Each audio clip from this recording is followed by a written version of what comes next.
বছর আগে কালাপাহাড় গ্রামে এক ডাইনি বাস করত। নাম তার মানু ডাইনি। সে কারো ক্ষতি করত না, সে শুধু সংসার করতে চাইতো, কিন্তু কেউ তাকে বিয়ে করতে চায়নি। আজ অনেক রাত হয়ে গেছে, বাড়ি ফিরবো কি করে? খুব ভয় লাগছে, চারিপাশে অন্ধকার। আর একা একা ভালো লাগে না। মানুষ কত সুন্দর সংসার করে, আমিও সংসার করব। ওই দেখা যাচ্ছে একটা বালক আসছে, ওকে আমি বিয়ে করব। তুমি কি একা সংসার করবে আমার সাথে?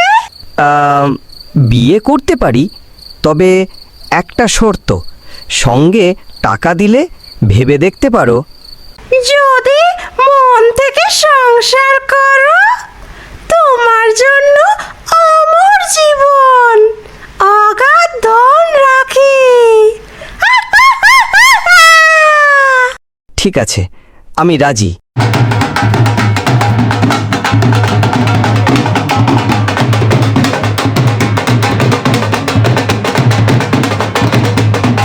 আমরা এখন সুখে শান্তিতে সংসার করব। কি আনন্দ!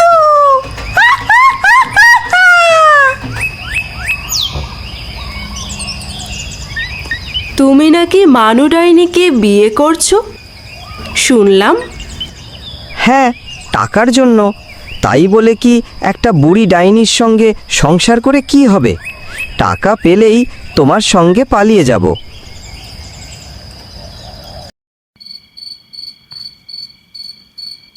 আমার টাকা লাগবে আজ। এই নাও টাকা, তুমি মনের সুখে খরচ করো।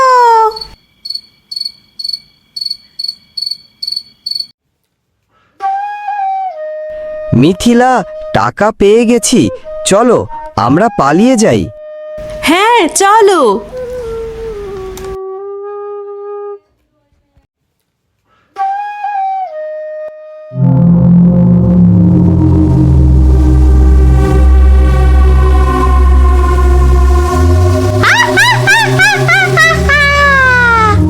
পালিয়ে কোথায় যাবি বিশ্বাসঘাতক? তুমি প্রতারণা করলে আমার ভালোবাসার সঙ্গে। বেঈমান, বিশ্বাসঘাতক, তোদেরকে আমি ছাড়বো না। এর শাস্তি ভোগ করতে হবে তোদের। এই নে, তোকে আমি বাঘ বানিয়ে দিলাম। সারা জীবন বনে ঘুরে বেড়াবি বেঈমান। তুই আমার ভালোবাসার মানুষকে কেড়ে নিতে চেয়েছিস। নে, তোকে আমি প্রজাপতির ডানা বানিয়ে দিলাম। তুইও বনে জঙ্গলে ঘুরে বেড়াবি।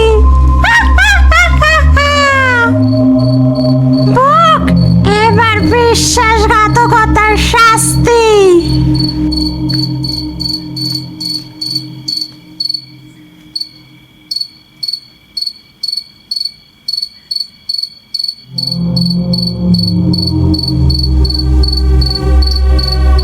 ডাইনিও যদি ভালোবাসে, সে মানুষের ভালোবাসা চায়। কিন্তু মানুষ যদি বিশ্বাসঘাতক হয়, ডাইনিও ভয়ঙ্কর হতে পারে। ভালোবাসা মানে বিশ্বাস, আর বিশ্বাস না থাকলে ভয়ঙ্কর কিছু জন্ম নেয়। আজও সেই বট গাছে রাতে প্রজাপতির ডানা আর বাঘ ঘুরে বেড়াচ্ছে, আর হাওয়া দিলে শোনা যায় এক নারীর দীর্ঘশ্বাস।